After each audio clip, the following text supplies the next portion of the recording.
सोमवार के दिन तू मेरे मंदिर के दरवाजे पर चौखट पर बैठ जाना, और दूसरा प्रतिदिन शाम के समय पर तू बेलपत्री के पेड़ के नीचे बैठ जाना। जो तेरी बेल वृक्ष के नीचे सेवा करने आए, जो शंकर जी के मंदिर में सोमवार को जल चढ़ाने आए, उसका जो पात्र जल चढ़ाकर जब वो घर लेकर जाए, उसके पीछे पीछे, पात्र के पीछे पीछे तू जाना और उसके घर में लक्ष्मी का भंडार भरकर आए। लक्ष्मी बेलपत्र के वृक्ष के नीचे तू विराजमान हो जा।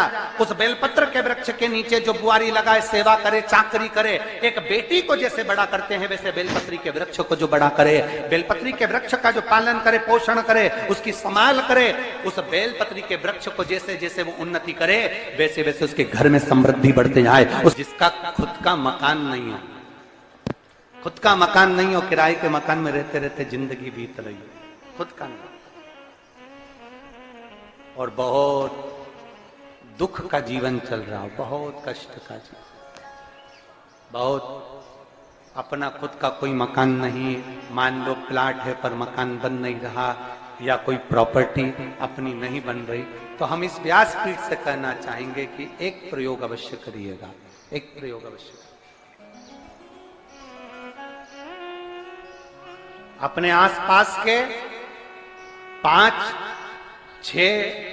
बेलपत्र के वृक्ष देख लीजिए, अपने आसपास के नजदीक के 5-6 बेलपत्र के बड़े बड़े वृक्ष देख लो, या छोटे वृक्ष देख लो। उन 5-6 वृक्ष को धीरे धीरे उनकी सेवा करना प्रारंभ करो, उन वृक्षों को बड़ा करना प्रारंभ करो, उन वृक्ष के नीचे सफाई करना प्रारंभ करो, उन वृक्ष को जल देना प्रारंभ करो, उन वृक्ष को आप खाद देना प्रारंभ करो, उन वृक्ष की सेवा संभाल करना प्रारंभ कर दो, उस वृक्ष के नीचे बुआरी काटना प्रारंभ कर दो, झाड़ू लगाना प्रारंभ कर दो, उस वृक्ष के नीचे सफाई करना प्रारंभ कर दो। उस बेलपत्री के 5-6-7 वृक्ष को आप गोद ले लो। गोद लेना मतलब मैं इसकी सेवा करूंगा, मैं इसमें जल दूंगा, मैं इसके खाद दूंगा, मैं इसकी सेवा करूंगा, कुछ मत करो, बस केवल इस शरीर से उस बेलपत्र के वृक्ष की सेवा करना रोज प्रारंभ कर दो। 6 महीना इंतजार करना और 6 महीना लगातार सेवा करना, 7वां महीना आपका और हमारा, और बताना कि भोलेनाथ ने प्रॉपर्टी दिलाई कि नहीं दिलाई और आगे बढ़ा है।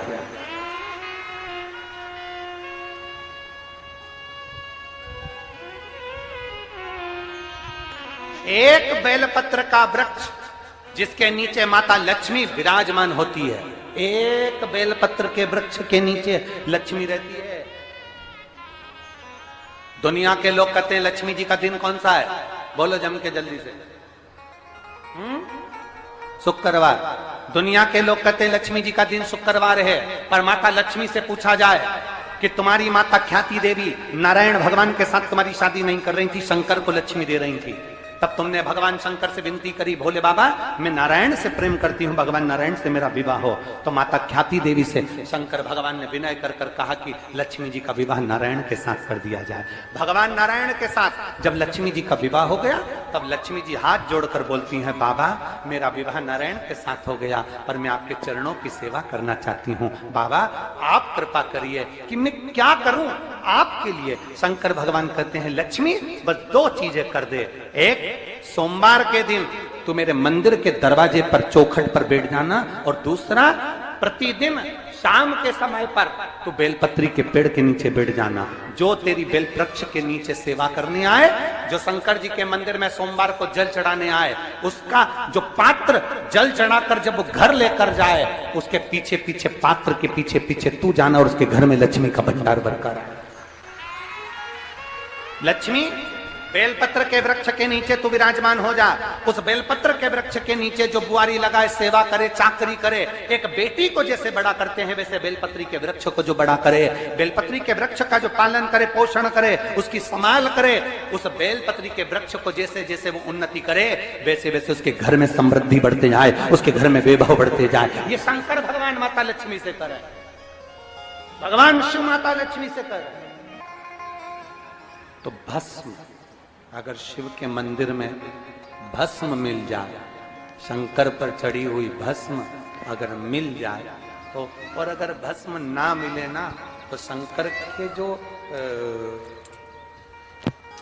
शंकर भगवान का जो शिवलिंग है, शिवलिंग के आसपास में जो जलाधारी है, यहाँ अगर भस्म ना मिले तो इस जलाधारी पर अपना हाथ स्पर्श कर कर अपने तन पर उसको लगाकर जरूर। भस्म एक शंकर पर चढ़ा हुआ जल, दूसरे नंबर पर है शंकर पर चढ़ी हुई भस्म। ये दो स्पर्श जरूर, स्पर्श। एक भस्म का एक बड़ा सुंदर चरित्र आता है। दूसरा, जिस भूमि पर बैठकर कथा सुनो उसकी रज को अपने मस्तक पर थोड़ा सा लगाकर अवश्य जाओ, तो जीवन का एक आनंद है। और शंकर के मंदिर में जाओ तो दो चीजें अवश्य लेकर आओ। पहला, शंकर जी पे चढ़ा हुआ, जम के बोलो, जल अवश्य लेकर आओ। क्योंकि जब तुम जल लेकर आते हो, पात्र लेकर आते हो, तो मेरा महादेव लक्ष्मी जी को तुम्हारे पीछे पीछे तुम्हारे घर तक भेज देता। चढ़ी हुई बेलपत्र मत खाओ, लोग कहेंगे शंकर पर चढ़ा हुआ ये मत खाओ। हम इस व्यासपीठ से निवेदन करना चाहेंगे कि आप अगर दिल रखकर अपने बाबा से कहोगे ना, तो बाबा पर चढ़ा हुआ जो जल है ना, वो जल साधारण नहीं रहता। मेरा भोलेनाथ जब दुनिया को अमृत देता है तो तुमको भी अमृत दे देता है। दो चीजें कभी मत छोड़ो। अगर मंदिर में गए हो तो दो चीजें कभी मत छोड़ो। कथा में गए हो तो दो चीजें कभी मत छोड़ो। एक, कथा श्रवण करना। दूसरा, जहां कथा बैठकर सुनते हैं वहां की रज को अपने मस्तक पर लगाना। कथा सुनने के बाद आप यहां से जाओ, भले दरी बिछी है, आसन बिछा है, कारपेट बिछा है, उस पर अपना हाथ फेर कर उस रज को अपने मस्तक पर जरूर लगाओ। क्योंकि शिव पुराण में, भागवत पुराण में, स्कंद पुराण में, कुर्म पुराण में, नर्मदा पुराण में, लिंग पुराण में, नारद पुराण में, ब्रह्म वैवर्त पुराण में, जितनी भी पुराणे हैं, सब पुराणों में लिखा है कि जिस स्थान पर बैठकर हम भगवान की कथा को सुनते हैं, उनको याद करते हैं, जितनी देर हम उनको याद करते हैं उतनी देर वो परमात्मा उस स्थान पर बैठा हुआ रहता है। हाथ रखकर बोलना, शंकर भगवान से तुम्हारा रिश्ता कौन सा? शिव जी से आपका कौन सा रिश्ता?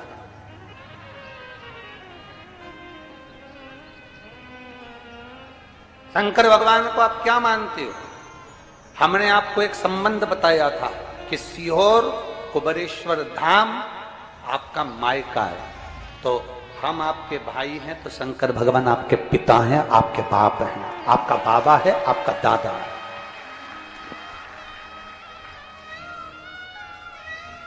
अब आपसे हम प्रश्न करें, उत्तर मेरी कुरुत की बहनें भी देंगी और मेरे जीजा उन भी देंगे और मेरी बेटियां और मेरे बेटे देंगे।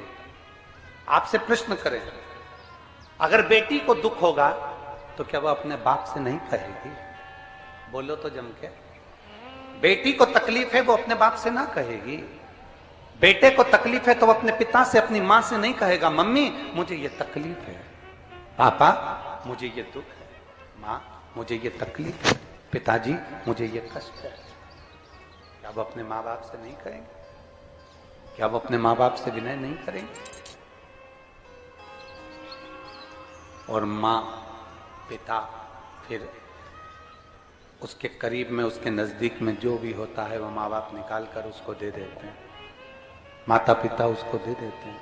माता पिता, लोग कहते हैं कि शंकर जी पे चढ़ा हुआ जल मत पियो, लोग कह देते हैं शंकर जी पे चढ़ी हुई बेलपत्र मत खाओ।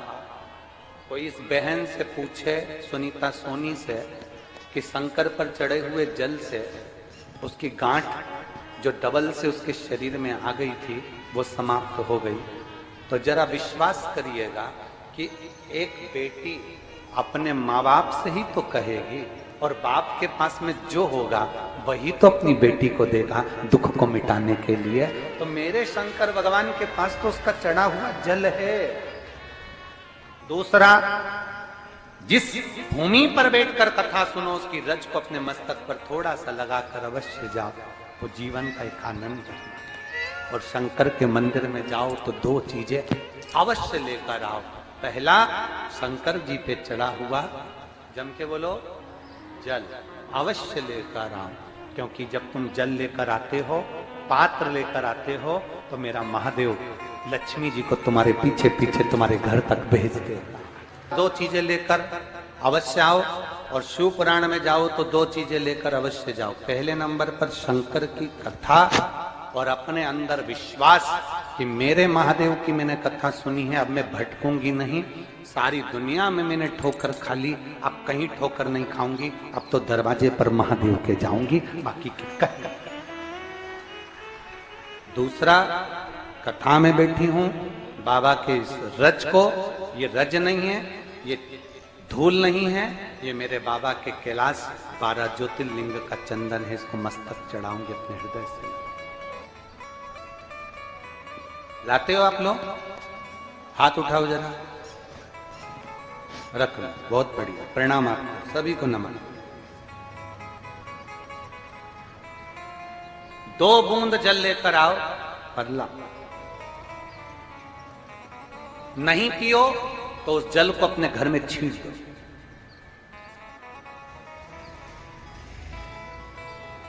नहीं पी सकते, उस जल को छींट दो। सारे घर के लोग नहीं पी रहे, उस जल को मटके में डाल दो, हंडे में डाल दो। 2 बूंद जल हंडे में डाला, सब पी गई। आपको अलग अलग किसी को देने की जरूरत नहीं पड़ी, किसी को नहीं। हंडे में डाल दो, मटके में डाल दो, सब उस पानी को पीना रखना।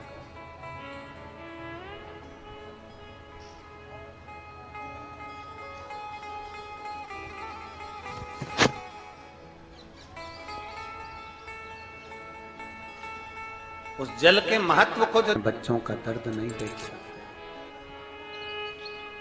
जब माता पिता अपने बच्चों का दर्द नहीं देख सकते, तो देव अधिदेव महादेव तुम्हारा दर्द कैसे देखेंगे? वो भी तो काटेंगे तुमको, वो भी तो कष्ट मिटाएंगे। 2 चीजें कथा में जाकर ले। एक, जहां जगह मिल जाए वहां बैठकर कथा सुनो। धूप लगे, पंडालों की इतनी व्यवस्था नहीं हो पाती है, पंडाल लगाने वाले, टेंट लगाने वाले टेंट लगा लगा के थक जाते हैं, तो अपने साथ एक छाता लेकर चलो। 2 पानी की जम के बोलो जरा, बोतल, बिछाने की दरी अपने साथ लेकर चलो। लोगों ने उमा महेश की कथा अपने जीवन में धारण करी कि नहीं करी वो हमको नहीं स्मरण है, पर एक बात का स्मरण करिएगा, ये जो कथा चल रही है ये गौरी शंकर चल रही है। इसके बाद में जो अमलेश्वर में कथा है वो कौन सी है? समर्पण शिव महापुराण कथा। उस समर्पण शिव महापुराण की कथा जब 2 तारीख को विराम हो जाएगी, तब उसके बाद में जो कथा 6 जून को प्रारंभ होगी सोलापुर महाराष्ट्र में, उस कथा का नाम रहेगा उमा महेश शिव महापुराण की कथा। उसको जरूर सुनो। सोलापुर में जो 6 जून से कथा होगी उसका नाम उमा महेश शिव महापुराण, उसको सुनना, श्रवण करना, उसको धारण करना है। उसमें इतने प्रश्न माता उमा ने भगवान महेश से करे हैं, और महेश भगवान शंकर उसका हर प्रश्न का उत्तर दे रहा है। भगवान महेश भगवान शंकर हर प्रश्न का। बाबा बोले माता उमा ने भगवान शिव जी से, महेश भगवान से, भगवान शंकर से करेंगे, बाबा भोलेनाथ जी बताओ, संसार में जन्म लेने वाले व्यक्ति के जीवन में उसके भाग्य में अगर सुख नहीं है, उसके भाग्य में खुशियां नहीं है, उसके भाग्य में कोई अच्छा है ही नहीं, तो वो जीव क्या करेगा? वो जीव क्या करेगा?